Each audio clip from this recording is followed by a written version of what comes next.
I don't know precisely how obliged I am to put this warning that there's a couple of swearies in this week's episode in, but I'm doing it anyway.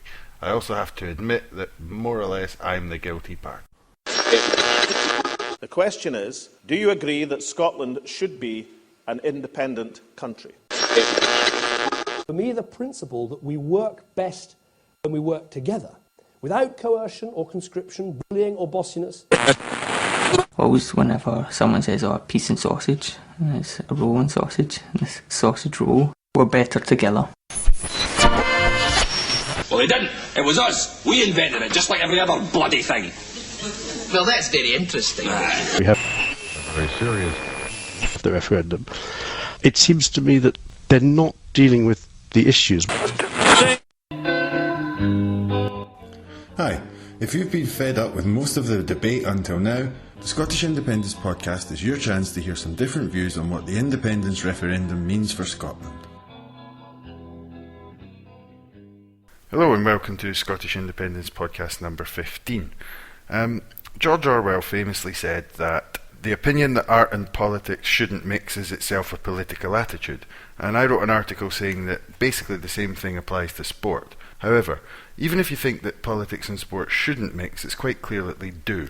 So this is going to be the start in a new series of podcasts that's going to be mixed in with the other ones, where I'm going to be speaking to football fans of various teams around the stadiums about the chats they're having about the referendum, because I'm sure there's stuff going on in the stadiums. I think football fans are neglected, even though players tend to get a bit far too much publicity. It'll be interesting to see what's going on in the stadiums and how this will affect the referendum.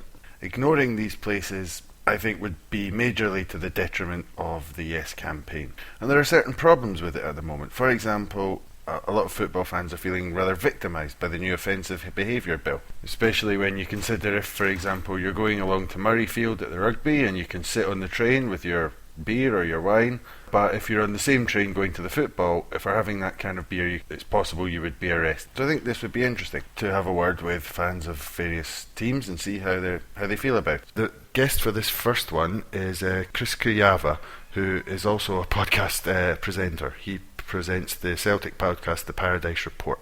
So we'll just go straight to the conversation. Hello, Chris. Hi, Michael. How you doing? Not too bad. I suppose the first thing I want to talk about is, what's your backstory with like going to Celtic games and the kind of political opinions you get there? Just in general, like the things that you like. When did you start going to games, basically? Well, I mean, I grew up outside of Glasgow, actually. I grew up out towards Falkirk in the Dennis Canavan seat, actually. It's a political podcast. So I've had quite a bit of exposure to politics through my formative years. I didn't get to football until just before World Cup 90. I was taken along to a Scotland game.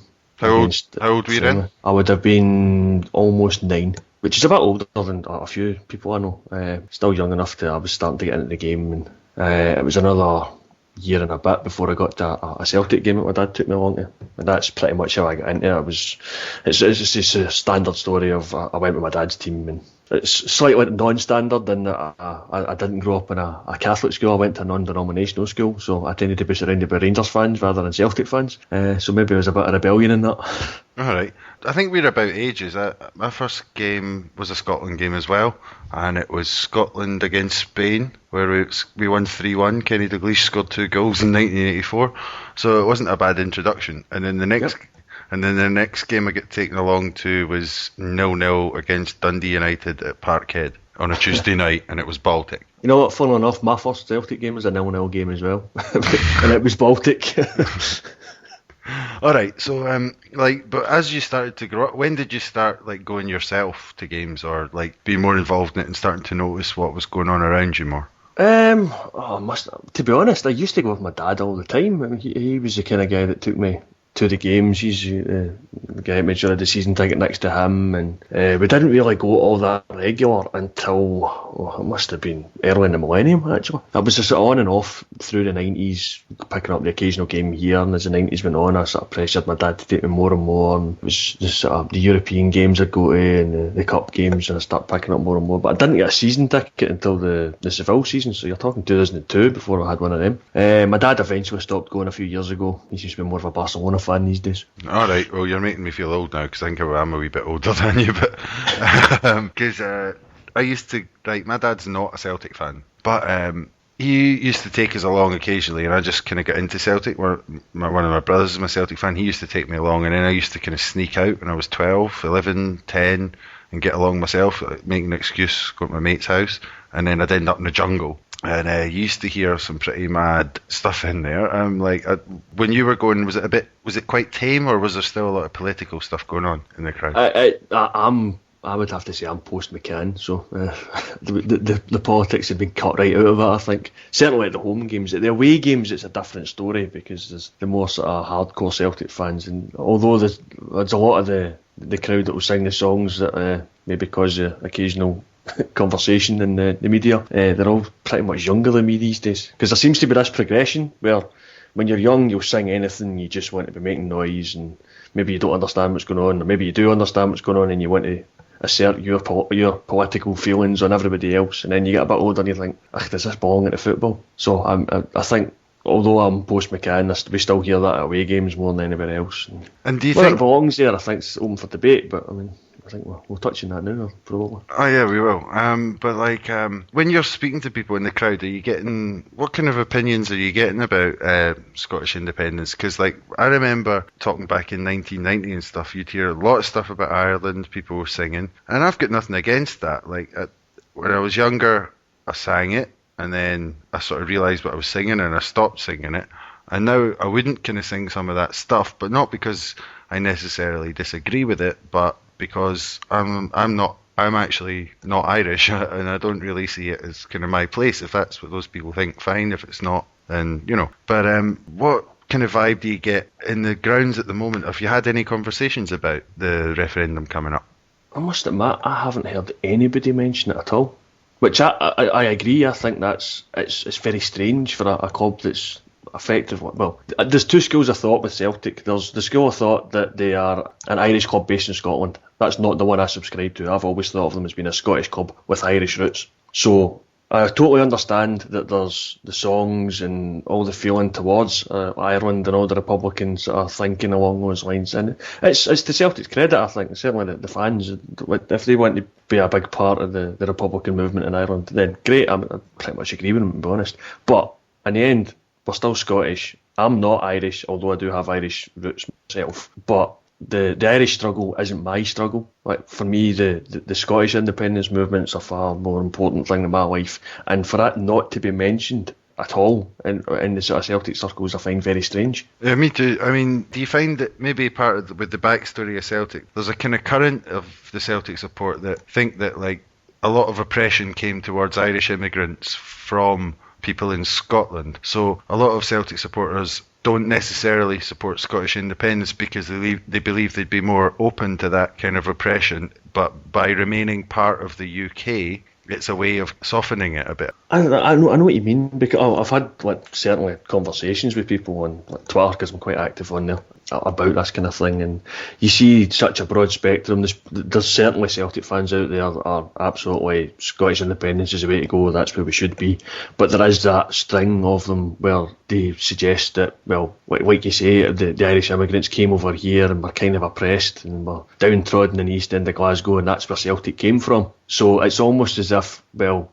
Scotland shouldn't be independent because I don't want to be ruled by those people again. So it's almost like leaving them with the English is a punishment.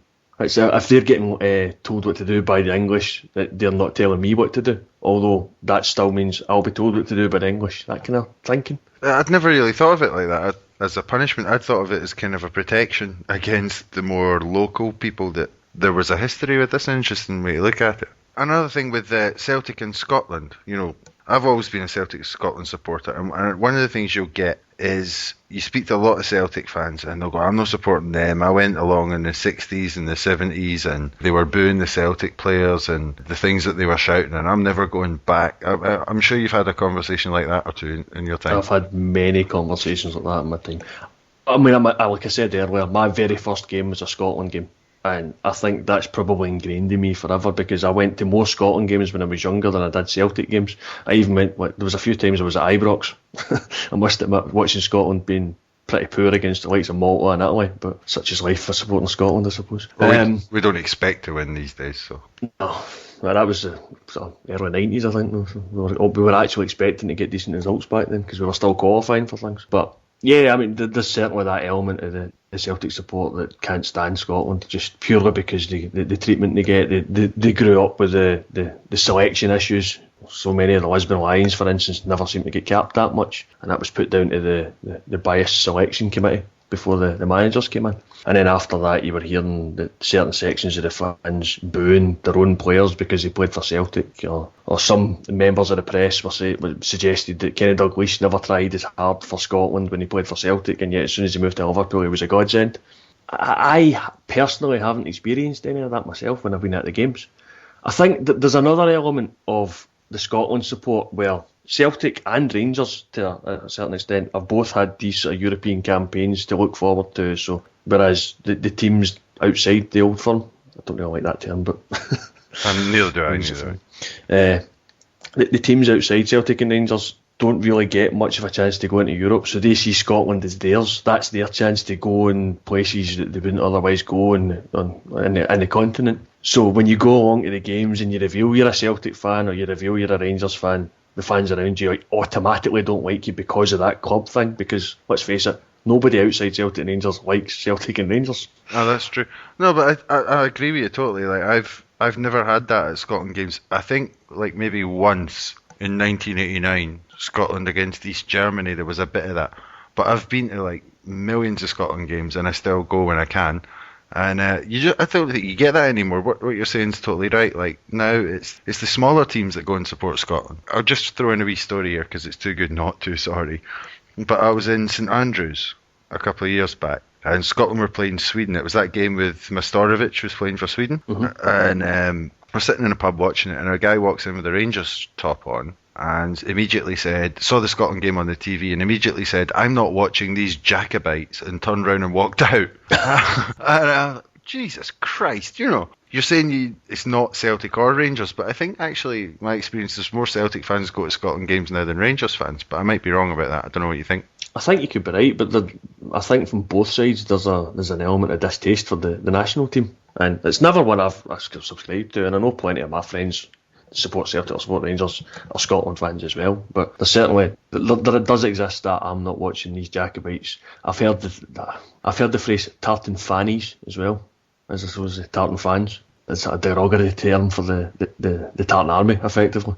The bizarre thing I've never understood is there's certain Celtic fans look at the tartan army and say, look at them, they're just going there for a good time, enjoying themselves, they don't care that their team's rubbish. All they're doing is making friends and making a clown of himself. And I'm thinking, Celtic support does that as well. I've seen so many Celtic away games in Europe where we went for the crack. Yeah, that's what it's supposed to be about, isn't it? Yeah, I would think that was a good thing, but there's so many people who look down their nose at them.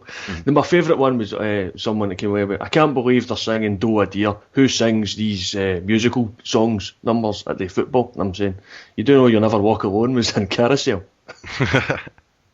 Totally. Just to get back to the politics of it a bit, do you think with Celtic fans it's kind of split? Like one of the things that you'll get is that there's this kind of unanimity. Celtic fans want Irish unification, but they before that they wanted Irish independence, unification, but they're not interested in Scottish independence. But like just was speaking to someone like yourself, I don't think it's as unanimous as people make out, and like all Rangers fans are staunch unionists.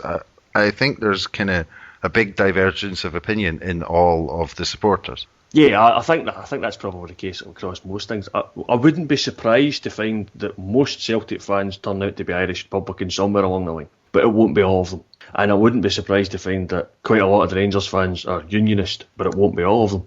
So there's probably truth behind the stereotype, but to blanket it completely would be a mistake. And do you think there's a real strong Labour Party element to Celtic as well? Because I often hear like hatred of the SNP stuff coming from a lot of Celtic fans and on Twitter and stuff.